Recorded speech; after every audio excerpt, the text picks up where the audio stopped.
also the generational concern of this. There's a whole lot of people who are part of tribes, who are not shareholders of Sea Alaska. However, a very small percentage of actual tribal people are allowed to vote and go forward with this and will actually profit. So I think that that's part of, what could change too. Sea Alaska says they are being sensitive to environmental concerns by selecting lands already roaded and partially logged. Why is this a problem from a conservation standpoint?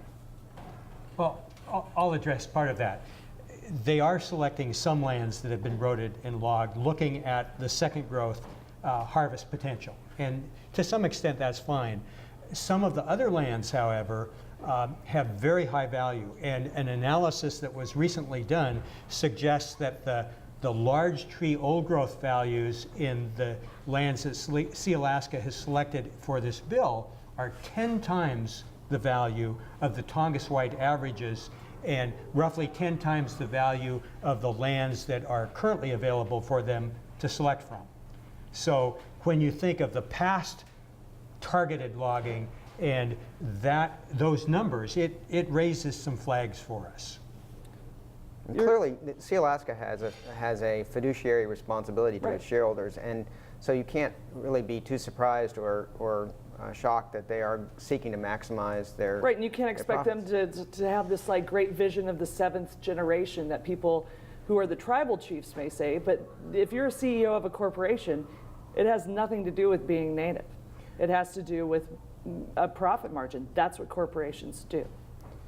They're like sharks. I think it would be fair to say that they are not entirely unmindful of the fact that they are also Aboriginal inhabitants of the region, but there is that very difficult tension between the fact that they have a fiscal responsibility to generate revenue. Right. Well, if a native corporation goes bankrupt, the tribe loses all their asset too. That's in there. So it's a really hinky, funky sort of relationship, and it has divided and conquered a lot of different people, I think. Your responses have been very nuanced, which I appreciate, but since politicians rarely respond to nuance, what simple message would you recommend that we as voters convey to Begich and Murkowski? Can I use a finger gesture? No, I'm kidding.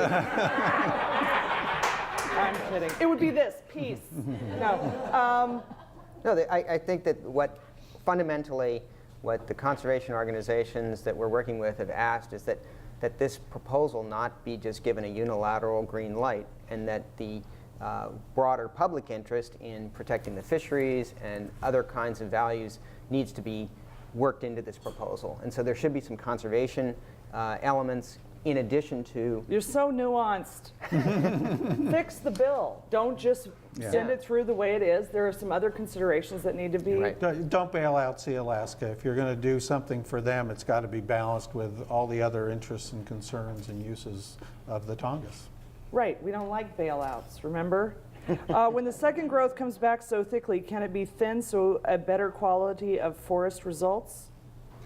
Yes, it can be improved, but you cannot create an old growth forest out of trees this size. You know, the marbled murrelet, for example, that little seabird that nests in the tops of old growth trees. They're wonderful with plum sauce. Oh, I'm kidding. Absolutely. But those limbs are that big around, and there's moss covered on them, and that's where the birds actually nest. So and you can't create that out of a treetop that's that big.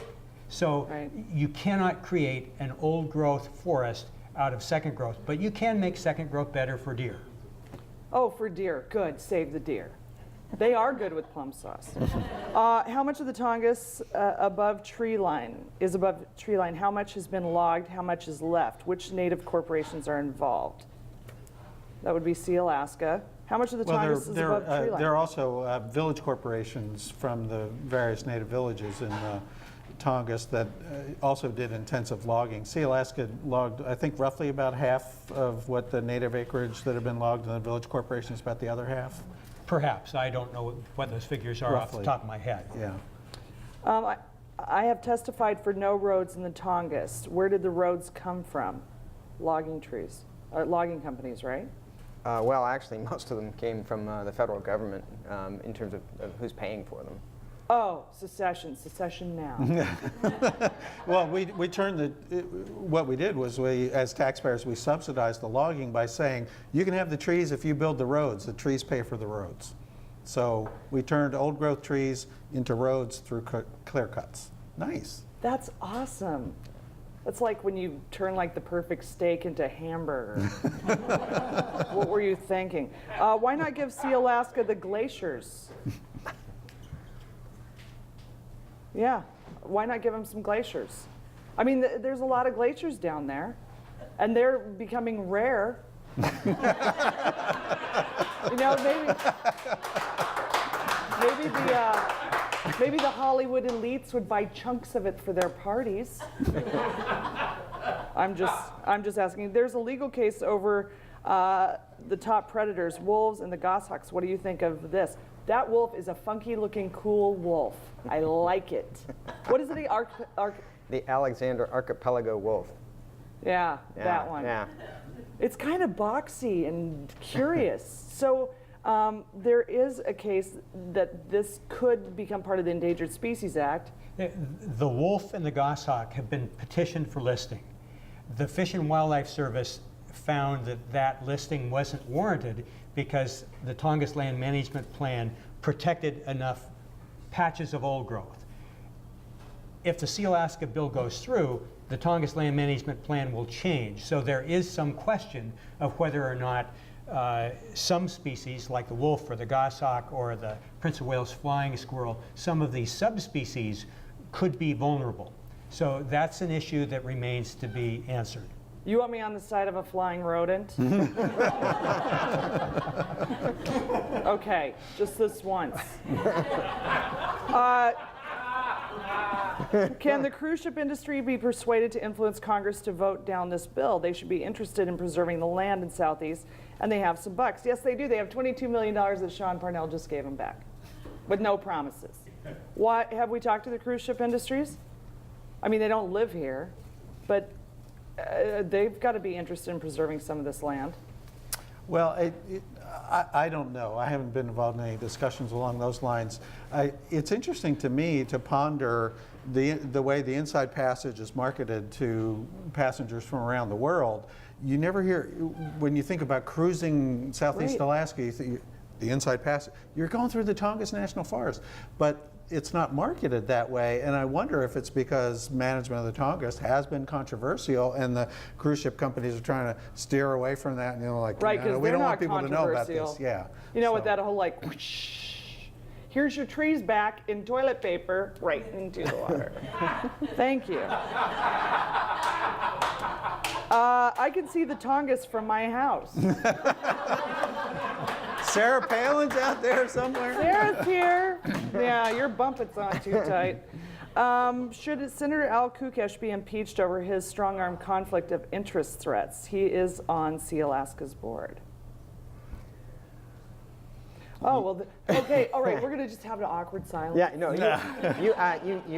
you said it earlier. He came before a city government, and he was talking both as a representative of Sealaska as well as the chair of on the finance committee, and he was called out on it, and the ethics complaint was filed, and he was found to have violated the ethics standards. Right, he has to write 100 times, "I will not suck."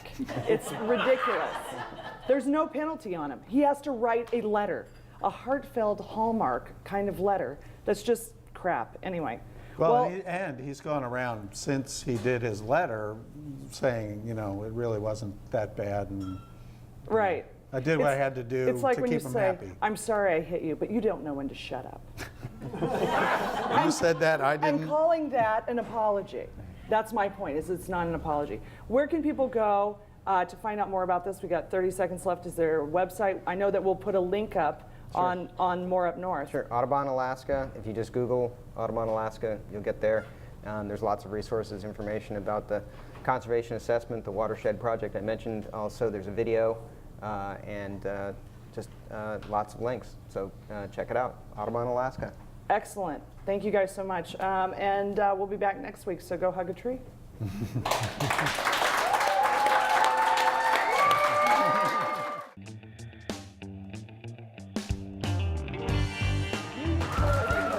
you all those sexy